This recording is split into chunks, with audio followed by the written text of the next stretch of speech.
23장에서는 아브라함의 부인 사라가 죽는 장면이 나오고 있습니다. 죽음을 여러분들은 얼마나 생각을 하시면서 생각하십니까? 오늘 읽은 성경은 이렇게 시작합니다. 사라가 127세를 살았으니 이것이 곧 사라가 누린 해수라, 그렇게 말하고 있습니다.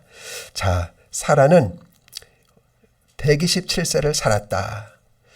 자, 사라는 어떤 사람이었는가 한번 생각해 봅시다. 그는 매우 아리따운 여인이었습니다. 늙어도 그 아름다움은 변하지가 않아서 많은 남성들이 아주 탐을 낼 정도로 그렇게 아름다운 여인이었습니다. 또 그는 심성이 매우 아름답고 착했습니다. 그러니까 위모만 예쁜 것이 아니라 마음도 예쁜 사람이었습니다. 이제 아브라함이 어떨 때는 자기를 이렇게 또 속이고 이렇게 했을 때도 그는 그걸 다 알면서도 말하지 않고 꿋꿋하게 참아낸 그런 여인입니다. 그렇죠? 또 사라 남편이 불신앙을 가졌을 때도 사라는 그것도 신앙으로 잘 넘긴 사람입니다. 그리고 남편을 옆에서 잘 보필했던 그 배필이었습니다. 함부로 대하지 않았고 남편을 무시하거나 업신여기지 않고 아주 주님 대하듯, 그 주여라는 표현도 몇 번 쓰거든요. 아주 하나님 대하듯 그렇게 남편을 존중하는 그런 현모양처의 표상이라고 말할 수가 있겠습니다. 때로는 아무리 해도 이해가 되지 않을 때가 있어요. 그 아브라함에 대하여. 그럼에도 불구하고 계속 믿고 계속 기다리면서 하나님이 남편을 통해서 어떻게 이 세상에 복을 주실까? 어떻게 믿음의 조상으로 삼으실까? 이거에 대하여 옆에서 기도하면서 도와주면서 지켜보았던 여인, 가장 가까이에서 지켜보았던 여인, 그가 바로 사라였습니다. 아브라함에게 있어서 사라는 전생 배필이었습니다. 그리고 자기 삶에 그 가장 따뜻하게 옆에서 도왔던 사라였습니다. 물론 사라도 인간인지라 우리가 아는 대로 실수를 했습니다. 하나님의 말씀을 때로는 믿지 않는 불신앙의 자리에 들어간 적도 있고, 그래서 아브라함이 아들을 낳아야 되는데 자기 몸이 이게 다 돼가지고 아기를 낳을 수가 없으니까 어떻게 해요? 젊은 여종 하갈을 통해서 아브라함에게서 아들을 낳아야 되겠다. 그래서 우리가 아는 대로 이스마엘이라고 하는 아들을 낳게 되었습니다. 그로 인해서 많은 마음고생을 했고 또 때로는 치욕을 맛보아야 할 때도 있었습니다. 그럼에도 사라는 오랜 기다림을 통해서 드디어 마침내 하나님의 언약의 씨, 약속의 씨 이삭을 얻게 되는 소중한 여인입니다. 그래서 마지막 순간에 하나님께서는 사라의 그 모든 슬픔을 다 사라지게 하시고 사라를 마음껏 웃게 만들었습니다. 사라는 이것이 얼마나 그의 인생의 축복인지 몰랐습니다. 늘 기억을 했을 것입니다. 하나님께서 나를 웃게 만드시는구나. 그래서 그의 아들을 이름 짓기를 웃음이라는 뜻으로 이삭이라고 이름을 지었던 것이지요. 그리고 아들을 볼 때마다 웃음이 절로 나왔어요. 지난날의 모든 아픔, 슬픔 이것은 사라지고 말았습니다. 하나님께서 나를 이렇게 웃게 하시고 이렇게 용기를 주시고 이렇게 힘을 주시니 너무너무 감사하다 하면서 세상 사람들을 향해서 하나님이 나를 웃게 하셨습니다. 하나님이 이렇게 축복하셨습니다. 여러분도 하나님 믿으세요. 그러면 행복하게 살 것입니다. 웃고 살 것입니다. 이렇게 증거하며 살았을 것입니다. 내 속에 기쁨을 주었습니다. 내 속에 웃음을 주었습니다. 이렇게 복된 여인이 바로 사라였습니다. 그러니까 아브라함을 우리가 믿음의 조상이다 하면서 굉장히 유명하잖아요.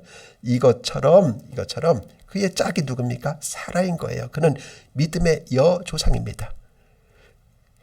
그래서 사라를 모든 믿는 자의 여조상으로 하나님께서 삼으셨습니다. 이렇게 그 마음이 착하고 믿음도 착하고 그리고 기다리고 인내하면서 아브라함과 일생을 함께했던 사람, 그 사람이 바로 사라였는데 이제 127세를 일기로 향수를 끝내고 이제 하나님 나라로 가게 된 것을 보게 됩니다. 좀 아쉬웠던 것은 그가 아브라함보다 10살이나 적었지만은 먼저 죽었다고 하는 거, 먼저 천국에 갔다는 거, 이것이 아쉬운 대목으로 남아 있습니다. 이 사라가 죽게 된 모습을 보면서 이제 아브라함이 얼마나 애통하고 슬퍼했는지 모릅니다. 우리 다 같이 2절을 읽습니다. 사라가 가나안 땅 헤브론 곧 기럇 아르바에서 죽음에 아브라함이 들어가서 사라를 위하여 슬퍼하며 애통하다가 그랬습니다. 자, 아브라함이 그의 아내 사라의 죽음을 보고 슬퍼하며 애통하였다고 하였습니다. 여기 두 번 반복되는데 다른 단어입니다. 슬퍼했다는 말은 가슴을 치며 매우 아파했다, 이제 그런 뜻이고요. 애통했다고 하는 말은 그 슬픔이 억제하지 못해서 눈물을 쏟아냈다, 이제 그런 뜻이 되겠습니다. 그러니까 뭐예요? 가슴을 치며 울고 눈물을 쏟으며 울었다는 그런 애도의 표현을 한마디로 요약을 하고 있는 것입니다. 아브라함의 충실한 반려자로 살아가던 그 여인이었습니다.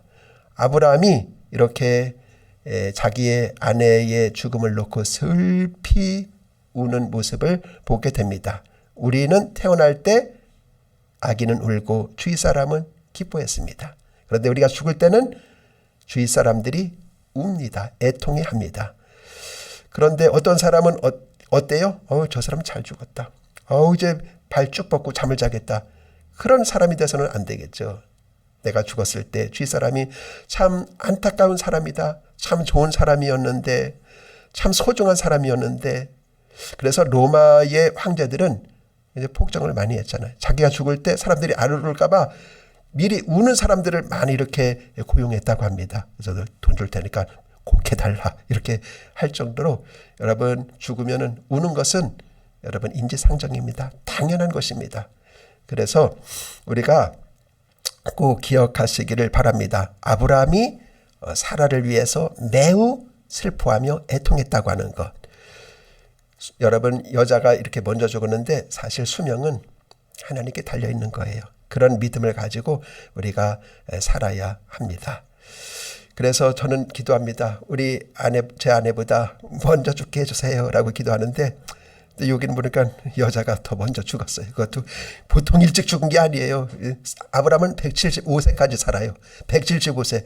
그러니까 몇십 년 차이 나는 거예요. 그러니까 여기 수명은 사람 뜻대로 안 되지만 어쨌든 꾸준히 기도는 해요. 제가 한 달이라도 더 먼저 죽게 해주세요 이렇게 기도는 하는데 하나님이 들어주실려는지 모르겠습니다. 자, 이렇게 우리가 죽음에 대해서 깊이 생각해야 되는 사람이 바로 우리 크리스찬입니다. 근데 이제 죽었을 때 우리 크리스찬은 어떤 태도를 보여야 되느냐 하면은 깊이 슬퍼하고 애통해야 돼요.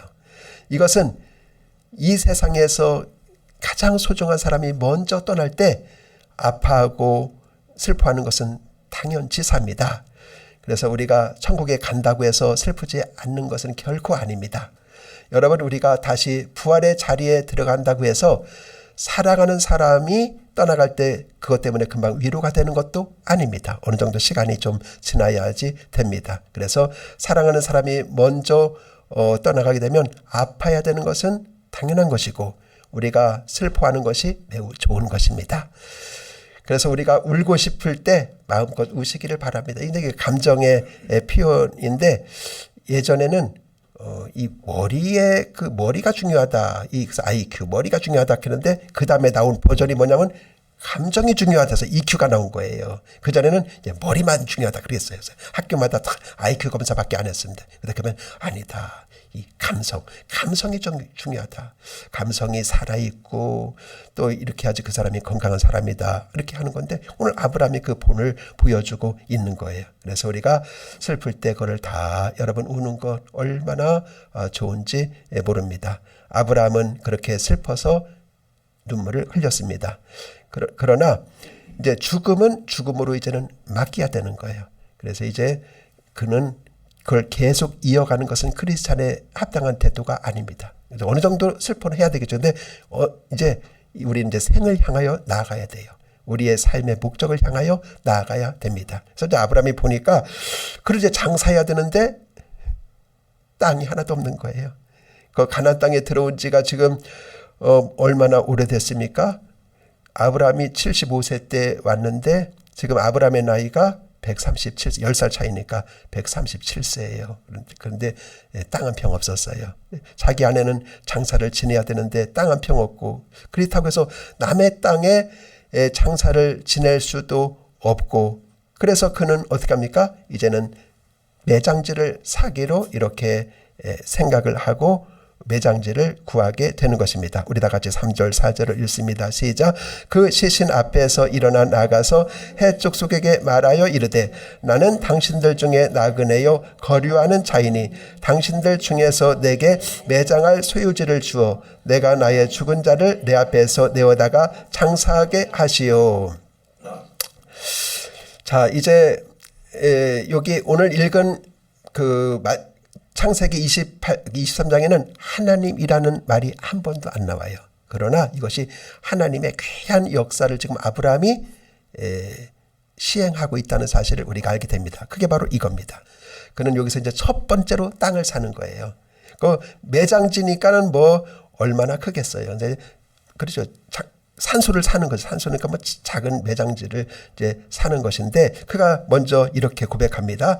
그 이제 해족속이 거기서 이제 살았는데 나는 당신들 중에 나그네요, 이런 고백을 합니다. 그러니까 아브라함은 이 의식이 철저했어요. 나도 언젠가는 세상을 떠난다. 내 아내가 지금 세상을 떠난 것처럼 나도 여기서 평생 살 사람이 아니야. 그래서 우리는 늘 죽음을 생각해야 돼요.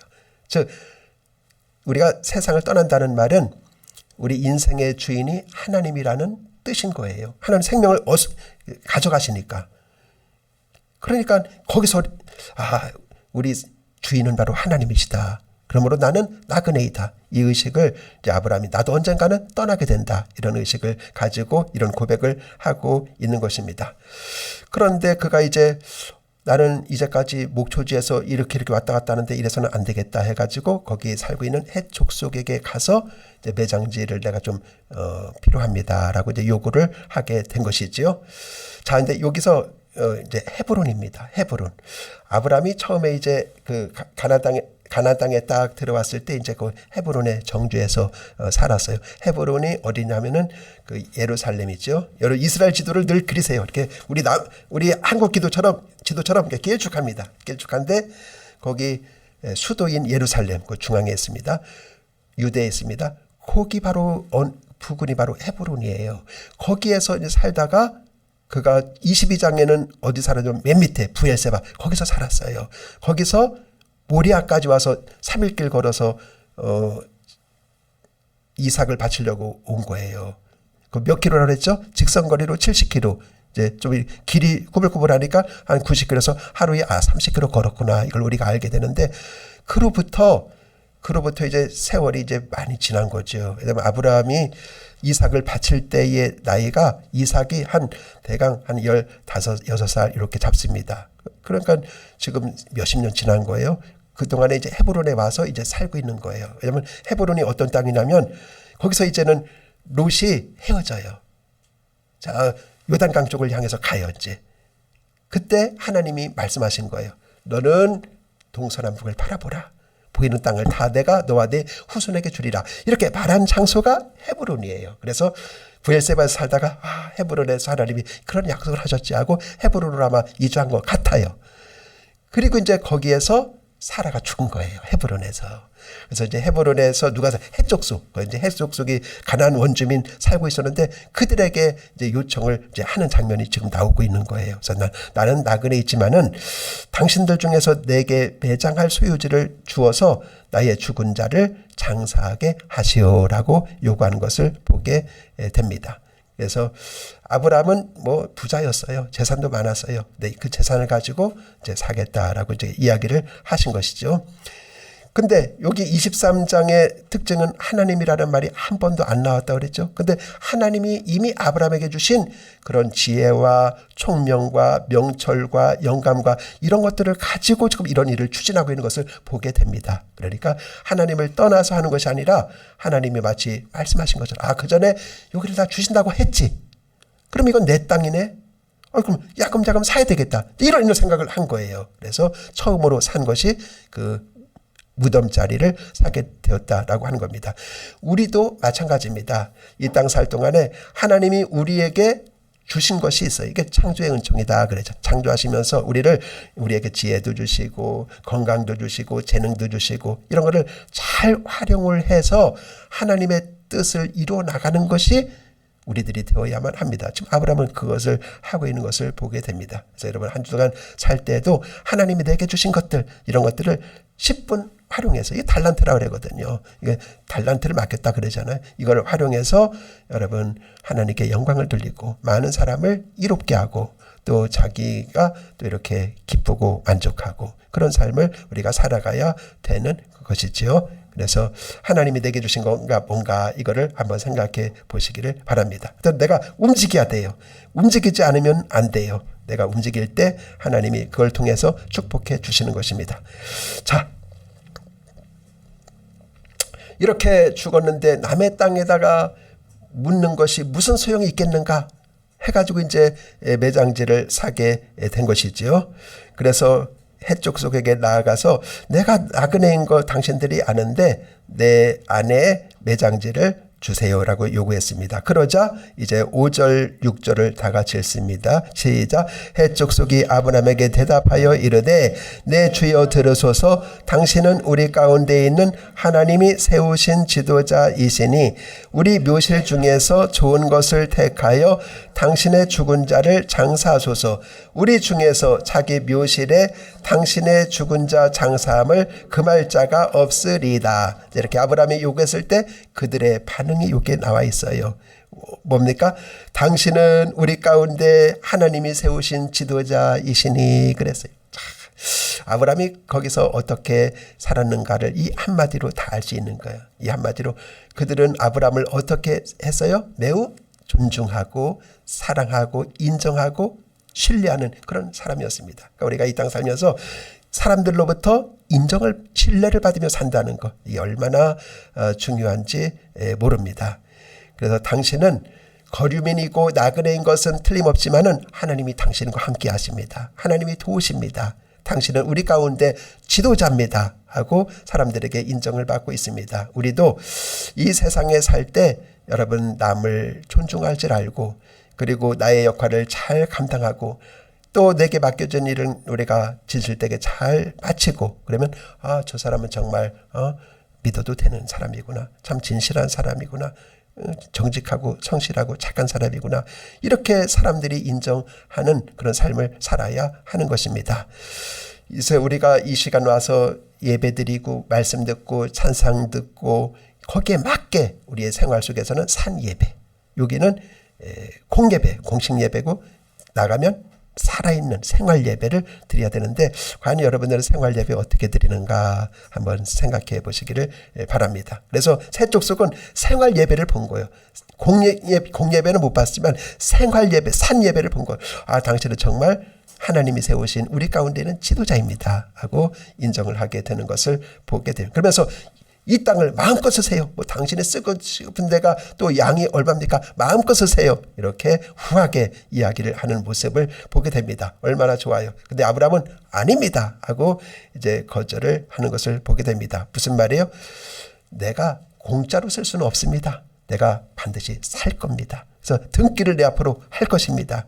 그냥 지금 안 하면 지금은 그런 문제 없어요. 그러나 이제 후손 때 시비가 걸리는 거예요. 당신 아버지한테 우리가 그냥 준 거잖아.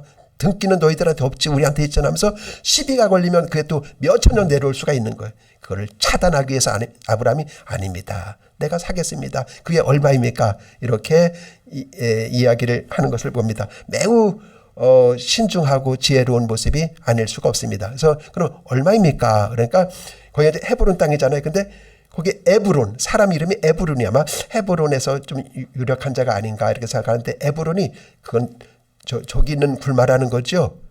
굴.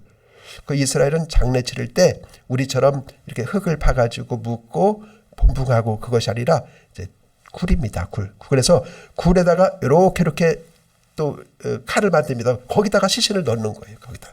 그리고 이제 이게 한 3년 정도 지나면 이제 썩어요. 그러면 이제 유골을 이렇게 하고 또 옆에다 놓고, 그래서 냄새가 나기 때문에 문은 항상 바위나 돌로 막아놓고 이렇게 하는 것이 되겠습니다. 그래서 그 누구 땅입니까? 저거 사고 싶으니까 에브론. 제 땅입니다. 에브론.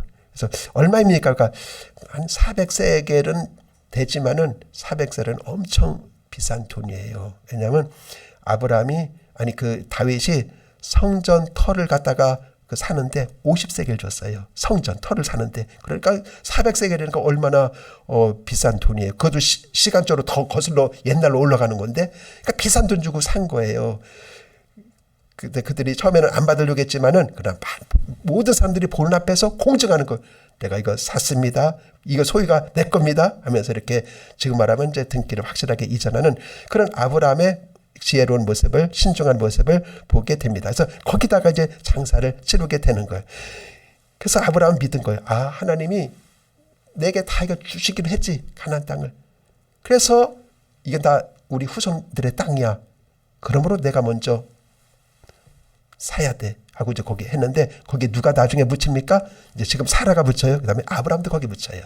또 아브라함의 아들인 이삭과 그의 부인 리브가가 또 묻혀요. 그리고 그의 아들인 야곱과 부인 레아가 묻혀요. 그리고 그의 아들인 요셉이 또 묻혀요. 얼마나 신기해요.